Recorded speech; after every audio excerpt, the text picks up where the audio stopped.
Hello friends, welcome to my YouTube channel IAS gateways. इस वीडियो में गुप्ता एंड गुप्ता के इंजीनियरिंग मैकेनिक्स के बचे हुए क्वेश्चंस को कंप्लीट करूंगा। ये सीरीज का पार्ट 20 वीडियो है जिसमें मैं क्वेश्चन नंबर 201 से 210 तक डिटेल में कंसेप्ट के साथ डिस्कस करूंगा। So let's start. जो हमारा फर्स्ट क्वेश्चन है इस वीडियो का, मैच द फॉलोइंग है, जिसमें डिफरेंट टाइप की फोर्सेज दी हुई हैं और हमें आइडेंटिफाई करना है रिगार्डिंग देयर प्रॉपर्टीज। तो सबसे पहली जो फोर्स है वो हमारी है कोप्लानर फोर्सेस। कोप्लानर फोर्सेस हमारी वो फोर्सेस हैं जो बेसिकली एक सिंगल प्लेन पे एक्ट कर रही हैं। ठीक है, तो डिफरेंट टाइप्स जो होंगे कोप्लानर फोर्सेस की, उसमें कोप्लानर कॉन्करेंट फोर्स सिस्टम, जिसमें जो डिफरेंट लाइन ऑफ एक्शन है, जितनी भी फोर्सेस प्लेन में एक्ट कर रही हैं एक सिंगल प्लेन में, उसमें लाइन ऑफ एक्शन जो है उनका वो एक पॉइंट पर, सिंगल पॉइंट पे कोइंसाइड कर रहा है। और जो coplanar non concurrent force system होंगी वहां पर हमारा जो line of action of forces जो होंगे वो एक सिंगल पॉइंट पे इंटरसेक्ट नहीं करेंगे।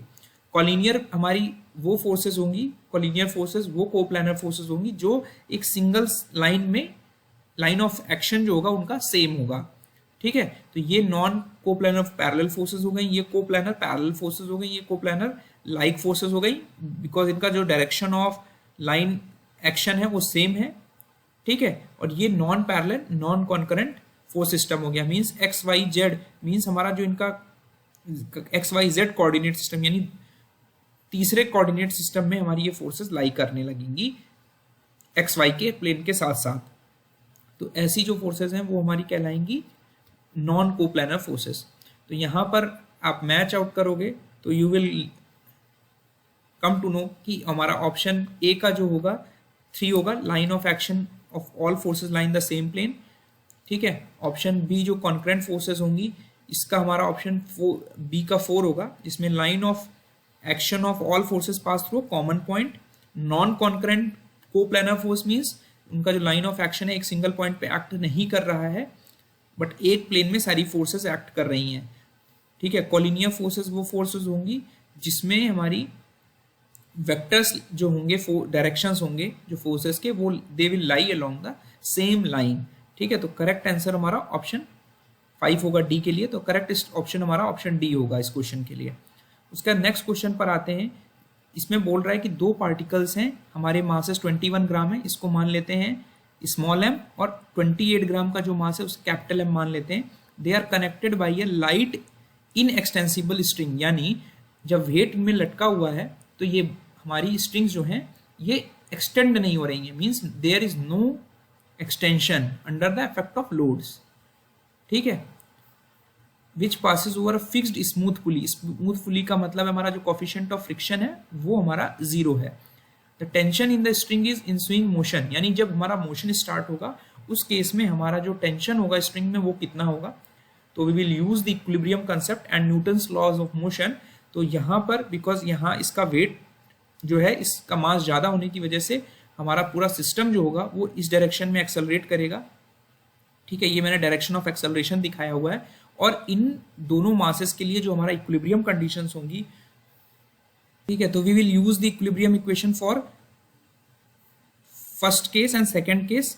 तो फर्स्ट केस में we will use this lighter mass, and second case में हमारा जो कैपिटल एम वाला मास है उसके लिए हम फ्री बॉडी इक्विलिब्रियम यूज करेंगे। तो इसके लिए हमारा जो एक्सेलरेशन का डायरेक्शन है पूरे सिस्टम के लिए 1 होगा। तो हमारा जो कंडीशन बनेगी, जो नेट फोर्स होगी इन बेसिकली वर्टिकल डायरेक्शन, वो होगी हमारी T minus M G, because हमारा जो एक्सेलरेशन है इस डायरेक्शन में हो रहा है, तो मास इंटू एक्सेलरेशन। बिकॉज आपको पता है कि किसी भी सिस्टम पे जो नेट फोर्स एक्ट हो रही है वो हमारी मास इंटू जिस रेट से हमारी बॉडी एक्सेलरेट हो रही है उसके बराबर होगी।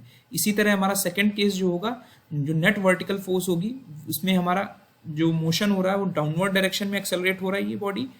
तो capital M G minus T will be equal to M into A. तो ये हमारी इक्वेशन 1 हो गई, ये हमारी इक्वेशन 2 हो गई। इन दोनों को आप सॉल्व करोगे तो हमारा जो एक्सेलरेशन होगा पूरे सिस्टम के लिए वो capital M minus small M upon M plus M होगा। इसको आप सॉल्व करके चेक कर सकते हो, इंटू जी। और इसको आप वापस से इक्वेशन 1 में सब्स्टिट्यूट करोगे तो जो टेंशन होगी स्ट्रिंग में वो होगी हमारी 2m into small M upon m plus m multiplied by G. तो यहाँ पर m की वैल्यू, आप स्मॉल वैल्यू आपने लिया था कि 21 ग्राम है, और आपने कैपिटल M की वैल्यू लिया था 28 ग्राम्स। यहाँ पे सब्स्टिट्यूट करोगे तो यू विल गेट 24G। तो हमारा जो टेंशन होगा इन टर्म्स ऑफ ग्राम्स वो आ जाएगा हमारा 24 ग्राम्स वेट। यहाँ पे G से मल्टीप्लाई कर दोगे तो इसकी यूनिट चेंज हो जाएगी, न्यूटन में कन्वर्ट हो जाएगी, बट आंसर यहाँ पे ग्राम वेट में दिया है, मास के टर्म्स में दिया, तो आपको G से मल्टीप्लाई करने की जरूरत नहीं है। तो करेक्ट आंसर जो होगा वो ऑप्शन डी होगा। उसका नेक्स्ट क्वेश्चन में आते हैं हम। यहाँ पर हमारा एक एंगुलर एक्सेलरेशन टाइम ग्राफ दिया है, मींस हमारा यहाँ पे यूनिफॉर्म एक्सेलरेशन नहीं हो रहा है, यहाँ पे टाइम के साथ हमारा देख रहे हैं आप जो एंगुलर एक्सेलरेशन है अल्फा, ये वेरी कर रहा है टाइम के साथ, ठीक है। और इसमें दो चीज़ें दी हुई हैं कि हमारा जो पॉजिटिव एरिया है इस ग्राफ में टाइम के साथ, वो हमारा एरिया जो है 10 यूनिट्स है, और इसके अबाउट हमारा t इक्वल टू 10 सेकेंड्स के अबाउट हमारा पॉजिटिव लोब सिमेट्रिकल है, और जो निगेटिव साइड में हमारा लोब है उसमें हमारा 30 सेकेंड्स के अबाउट सिमेट्रिकल है, और दोनों का एरिया हमारा दिया हुआ है। और हमसे पूछा जा रहा है कि जो फ्लाई व्हील है started from rest with initial displacement equal to 0, यानी हमारा इनिशियल डिस्प्लेसमेंट यानी थीटा इनिशियल वॉज 0। तो इसका मतलब हमारी एंगुलर वेलोसिटी आपको पता है, it is given as D theta by D T, but initially हमारा 0 था, तो हमारा initial angular velocity at T equal to 0 हो गई, ठीक है। तो हमारा जो एंगुलर एक्सेलरेशन अल्फा 0 होगा वो भी हमारा 0 होगा एट टी इक्वल टू 0, जैसा कि आपको यहाँ पर दिख रहा है इस वैल्यू पर। और हमसे पूछा जा रहा है कि एंगुलर वेलोसिटी जो होगी वो हमारी मैक्सिमम कब होगी। आपको पता है कि जो हमारा एंगुलर एक्सेलरेशन होता है that is change in angular velocity divided by change in time, ठीक है। तो इसको आप इंटीग्रेशन के टर्म्स में लिख सकते हो कि D W is equal to alpha D T. Integration करोगे आप तो हमारा किसी भी पर्टिकुलर टाइम पे आप देख सकते हो कि हमारा जो चेंज इन एंगुलर वेलोसिटी है वो कितनी है। तो अगर हम t इक्वल टू 0 से इसको इंटीग्रेट कर दें t इक्वल टू 20 सेकेंड्स तक, तो हमारा जो चेंज इन एंगुलर वेलोसिटी होगी, यानी जो 20 सेकेंड्स पे जो एंगुलर वेलोसिटी होगी minus of omega not, that will be equal to area under the positive lobe. तो area under the positive lobe हमारा कितना है 10 यूनिट्स। तो हमारी जो 20 सेकेंड्स पे जो एंगुलर वेलोसिटी थी वो 10 यूनिट्स है, यानी इस पॉइंट पर हमारी जो फ्लाई व्हील है वो ओमेगा इक्वल टू 10 यूनिट से घूम रही है, ठीक है। और उसके बाद आप देखोगे कि हमारा जो एंगुलर एक्सेलरेशन है वो निगेटिव होना स्टार्ट हो गया, यानी अब अगर ओमेगा 20 यानी t is equal to 30 seconds पे जाते हैं from t equal to 20 second से, तो आप देखोगे कि ये जो एरिया है ये सिमेट्रिक होने की वजह से ये हमारा 10 यूनिट्स का होगा। इट मीन्स यहाँ से t इक्वल टू 20 से 30 सेकेंड जाने में जो डेल्टा v होगा यानी चेंज इन एंगुलर वेलोसिटी है वो हमारी -20 यूनिट्स होगी। यानी इस पॉइंट पे जब हमारी फ्लाई व्हील होगी यानी t इक्वल टू 30 सेकेंड्स पे हमारी 10 यूनिट्स थी, तो 10 यूनिट्स चेंज हमारा -10 का हुआ, तो हमारा जो ओमेगा 30 हुई यानी एट 30 सेकेंड्स हमारी जो एंगुलर वेलोसिटी होगी 0 होगी। तो इससे आपको ये क्लियर हो गया कि यहाँ के बाद आपकी एंगुलर वेलोसिटी रिड्यूस होने लगी और यहाँ से वापस बढ़ेगी। तो हमारा जो मैक्सिमम एंगुलर वेलोसिटी किस पॉइंट पे हुई 20 सेकेंड्स पे। तो यहाँ पर करेक्ट आंसर जो होगा वो ऑप्शन बी होगा। यहाँ पे ऑलरेडी मैंने चीज़ें समराइज कर रखी हैं कि एंगुलर एक्सेलरेशन और एंगुलर वेलोसिटी का कंसेप्ट तब आता है जब हमारा रोटेशनल मोशन होता है, ठीक है। उसके बाद नेक्स्ट क्वेश्चन है हमारा कि the power of an engine has been specified without the units as 50, ठीक है। अगर मैग्नीट्यूड जो है हमारा वो एमकेएस सिस्टम में करेक्ट है तो जो पावर की यूनिट है एमकेएस सिस्टम में वो हमारी वॉट होती है, ठीक है। और एनर्जी की जो यूनिट है वो हमारी जूल होती है। तो ध्यान रखने वाली बात है। और what is the power from a current of 1 ampere flowing through 1 volt. तो यहाँ पर करेक्ट ऑप्शन जो होगा वो ऑप्शन बी होगा। इसके बाद नेक्स्ट क्वेश्चन पे आते हैं। यहाँ पूछा गया है कि हमारी परफेक्टली इनइलास्टिक कोलिजन के लिए हमारा जो कोफिशिएंट ऑफ रेस्टिट्यूशन होगा वो क्या होगा। तो सबसे पहले ये देख लेते हैं कि जो हमारा इनइलास्टिक कोलिजन का मतलब क्या है। इनइलास्टिक कोलिजन का मतलब ये है कि जब हमारी दो बॉडीज कोलाइड कर रही हैं तो जो अमाउंट ऑफ जो काइनेटिक एनर्जी हो रही है कोलाइडिंग ऑब्जेक्ट की या सिस्टम की वो लॉस्ट हो जा रही है। तो इसका मतलब ये हुआ कि जो बॉडी कोलाइड कर रही है वो हमारी स्टिक कर जा रही है, ठीक है, आफ्टर कोलिजन, और एक साथ मूव कर रही है, ठीक है। तो यहाँ पर सीधे सीधे क्लियरली ये हो गया कि जो परफेक्टली इनइलास्टिक कोलिजन है उसमें हमारा कोलाइडिंग पार्टिकल जो होंगे वो एक साथ स्टिक कर जाते हैं, और इन सच केस ऐसे केसेस में होगा क्या कि हमारी जब दोनों का फ्यूजन होता है तो काइनेटिक एनर्जी जो होगी, जो लॉस्ट होती है in bonding the two bodies together. तो इन तरह की प्रॉब्लम को सॉल्व करने के लिए आपको कंजर्वेशन ऑफ मोमेंटम का यूज करना होता है, बिकॉज यहाँ पे conservation, there is no conservation of kinetic energy, ये ध्यान रखना है आपको। तो अगर प्रैक्टिकल एग्जांपल्स देखें, अगर कोई बॉल आप छत से फेंकते हैं ग्राउंड पे और वो बॉल आपकी रिबाउंड नहीं होती है, it stops here only, there is no rebound, तो इसका मतलब ये हुआ कि हमारा there is a perfect collision, perfect inelastic collision between the ball and this ground which was already at rest, और कोई रिबाउंड नहीं होना। इसका मतलब ये है कि हमारा जो कोफिशिएंट ऑफ रेस्टिट्यूशन है, जिसके बारे में ऑलरेडी बात कर चुका हूँ प्रीवियस वीडियोस में, वो हमारा जीरो हो जाएगा, बिकॉज कोई भी रिबाउंड नहीं हो रहा है आफ्टर द कोलिजन, और दोनों बॉडीज हमारी एट रेस्ट आ गई, ठीक है। तो ये और भी प्रैक्टिकल एग्जांपल्स हैं। When a soft mud ball is thrown against the wall it will stick to the wall, the accident of two vehicles car hitting a tree, ये हमारे इनइलास्टिक कोलिजन को रिप्रेजेंट कर रहे हैं, और परफेक्टली इनइलास्टिक कोलिजन के case में हमारा जो बॉडीज हैं वो स्टिक टुगेदर करके मूव करेंगी, और there will be a loss of kinetic energy due to bonding. तो यहाँ पर हमारा जो कोएफिशिएंट ऑफ रेस्टिट्यूशन है वो हमारा क्या होगा, जीरो होगा, because there is no rebound and bodies are sticking together, ठीक है, आफ्टर कोलिजन। उसका नेक्स्ट क्वेश्चन है the graphical condition for equilibrium of concurrent forces. तो कॉन्करेंट फोर्सेस मैंने आपको बताया कि वो फोर्सेस जो हमारे, जिनका line of action of force हमारा एक सिंगल पॉइंट के थ्रू कोइंसाइड कर रहा है। ये हमारी F1 फोर्स है, ये F2 फोर्स है, ये F3 फोर्स है, ये F4 है, ये सारी फोर्सेस हमारी एक सिंगल पॉइंट पे कोइंसाइड कर रही हैं। तो जब आप फोर्स पॉलीगन ड्रॉ करोगे और अगर वो क्लोज नहीं हो रहे हैं, यहाँ पे आपको दिख रहा है, यहाँ पे रिजल्टेंट हमारा बन रहा है, इसका मतलब ये हमारा सिस्टम जो है ये इक्विलिब्रियम में नहीं है। तो ग्राफिकल कंडीशन ऑफ इक्विलिब्रियम के लिए इंश्योर करना ये होता है कि हमारा जो फोर्स पॉलीगन है वो क्लोज होना चाहिए, so that there is no resultant force acting on the system, ठीक है। और एनालिटिक टर्म्स में अगर देखें तो हमारी ये दो कंडीशन होती हैं, सिग्मा fx और सिग्मा fy जो होना चाहिए वो हमारा जीरो होगा, तभी इस सिस्टम में जो है वो इक्विलिब्रियम में होगा फॉर कॉन्करेंट फोर्स सिस्टम। लेकिन अगर ये फोर्सेस हमारी कोप्लानर हैं लेकिन नॉन कॉन्करेंट फोर्स सिस्टम में है, तो उसके लिए जरूरी है कि फॉर हमारा जो फर्निकुलर पॉलीगन है वो भी क्लोज हो, otherwise there will be a resultant couple, because हमारा जो मोमेंट एक्ट करेगा किसी भी बॉडी में वो तभी होगा जब हमारा कोई भी कोप्लानर फोर्सेस जो होंगी वो नॉन कॉन्करेंट फोर्स सिस्टम में होंगी।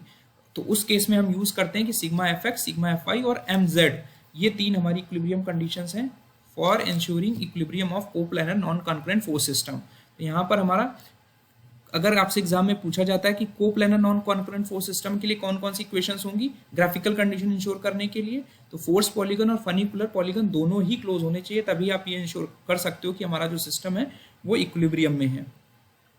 उसका नेक्स्ट क्वेश्चन है, यहाँ पर हमें एक केबल दिया गया है और बोला गया है कि under the self weight W with small slopes, हमारी जो डिफरेंशियल इक्वेशन होगी इसके शेप की, तो शेप को हम इस तरह कह सकते हैं कि this is the ds, and इसको अगर हम एलिमेंट को थोड़ा सा बड़ा कर लें, this is ds and this is theta, this is dy and this is dx।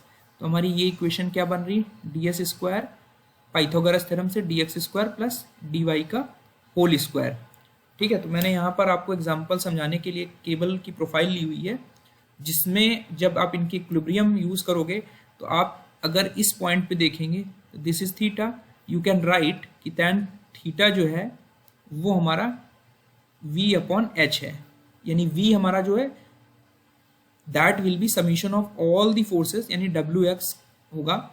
तो हमारा ये लिख सकते हैं v is equal to h tan theta, h tan theta क्या है, dy बाई dx है हमारा, आप इक्विलिब्रियम कंडीशन से देखेंगे, एंड जो कैपिटल V है ये हमारा क्या होगा, जो भी टोटल वेट एक्ट, इसका जो सेल्फ वेट होगा, ये इक्विलिब्रियम इंश्योर करने के लिए सिग्मा fy तो v जो होगा वो हमारा हो जाएगा w। तो हमारा इक्वेशन बनेगी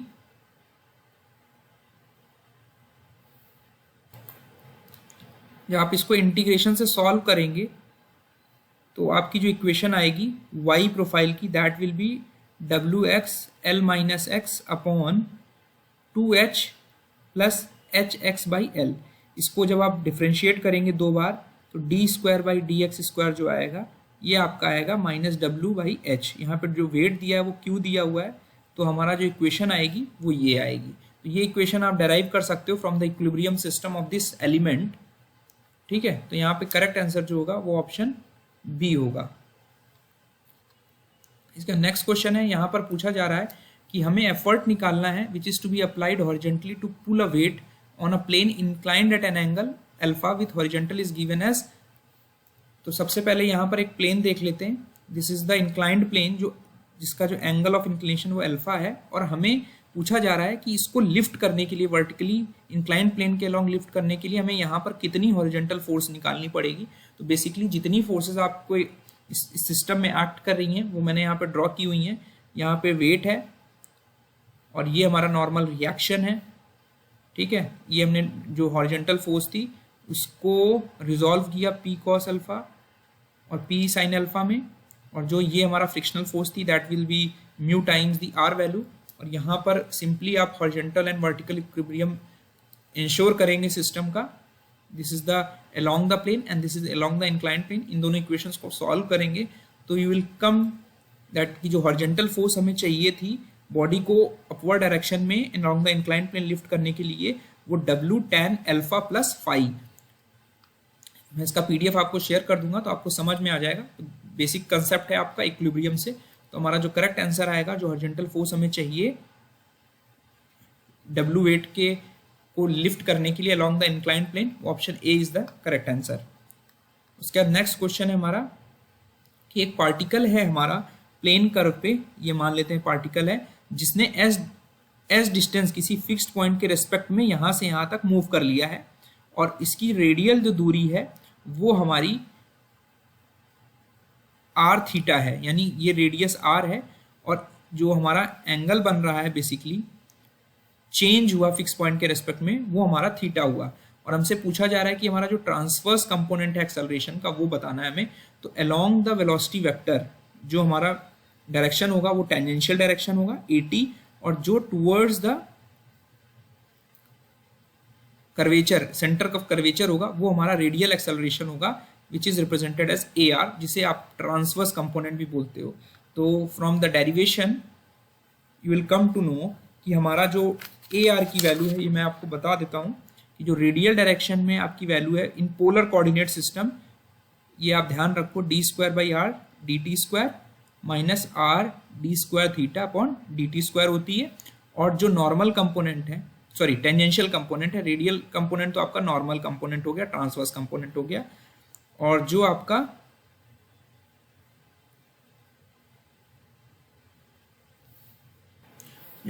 टेंजेंशियल कंपोनेंट, इसको आप ए थीटा भी लिख सकते हो। This will be D square theta upon dt square plus 2 dr by dt into D theta by dt। तो यहाँ पर आपका जो ट्रांसवर्स कंपोनेंट होगा that will B AT which is a theta. ठीक है, because this is the radial component and this is the आपका transverse component. तो हमारा करेक्ट आंसर जो होगा ऑप्शन ए होगा। इसका आंसर ऑप्शन बुक में डी दिया हुआ है, इन माय ओपिनियन इसका करेक्ट आंसर जो होगा वो ऑप्शन ए होगा। उसका नेक्स्ट क्वेश्चन है कि एक हमारी कार मूव कर रही है जिसका मास जो है वो हमारा 1200 kg दिया हुआ है, और ये मूव कर रही है यूनिफॉर्म वेलोसिटी से 60 kmph से on a horizontal ground, constant velocity से मूव कर रही है। तो हमसे पूछा जा रहा है कि इस पे जब हमारी ब्रेकिंग फोर्स, जब हम ब्रेक्स लगाएंगे तो एक रिटार्डिंग फोर्स इस पर एक्ट करेगी which will be F is equal to minus MA। ठीक है, और जैसे ही ये फोर्स अप्लाई करेंगे तो एक डिस्टेंस ट्रैवल करने के बाद हमारी जो व्हीकल होगी वो एट रेस्ट पे पहुंच जाएगी, यानी फाइनल वेलोसिटी 0 हो जाएगी। इनिशियल वेलोसिटी हमारी 60 kmph यानी 60 × 5/8 मीटर पर सेकेंड हो जाएगी। तो आपका सिंपली आपको क्या करना है, आपका रिटार्डिंग एक्सेलरेशन क्या होगा, F जो नेट फोर्स आपकी एक्ट कर रही है डिवाइडेड बाई M। तो आपकी नेट फोर्स क्या एक्ट कर रही है, वो होगी ब्रेकिंग फोर्स यानी 4500 न्यूटन मल्टीप्लाइड बाई 9.8 आपको केजी में कन्वर्ट करने के लिए, और मास हमारा 1200 केजी है। तो यहाँ से आपका acceleration metre per second square में आ जाएगा। And this acceleration is retarding acceleration basically, because आपने ब्रेक अप्लाई किए हैं। तो जब रिटार्डिंग एक्सेलरेशन होगा तो will use Newton's laws of motion, third equation जो मोशन की होगी, बिकॉज एस डिस्टेंस ट्रैवल करने के बाद वेलोसिटी 0 हो रही है, तो final velocity will be 0, initial velocity will be 60 into 5/18 metre per second में आपने कन्वर्ट किया, माइनस 2a, इसमें a की वैल्यू आपने यहाँ रखी, मल्टीप्लाइड बाई s। तो यहाँ से आप जब सॉल्व करोगे तो s की जो वैल्यू आएगी वो 37.03 मीटर आएगी। यानी इसका मतलब ये हुआ कि 37 मीटर ट्रैवल करने के बाद अगर हम इतनी फोर्स लगाते हैं तो हमारा जो व्हीकल होगा वो एट रेस्ट आ जाएगा। तो ठीक है, तो करेक्ट आंसर जो होगा वो ऑप्शन ए होगा। आई होप मेरा वीडियो आपको पसंद आया होगा। इस तरह की वीडियोस फर्दर मैं बनाता रहूँगा। Thank you, all the best.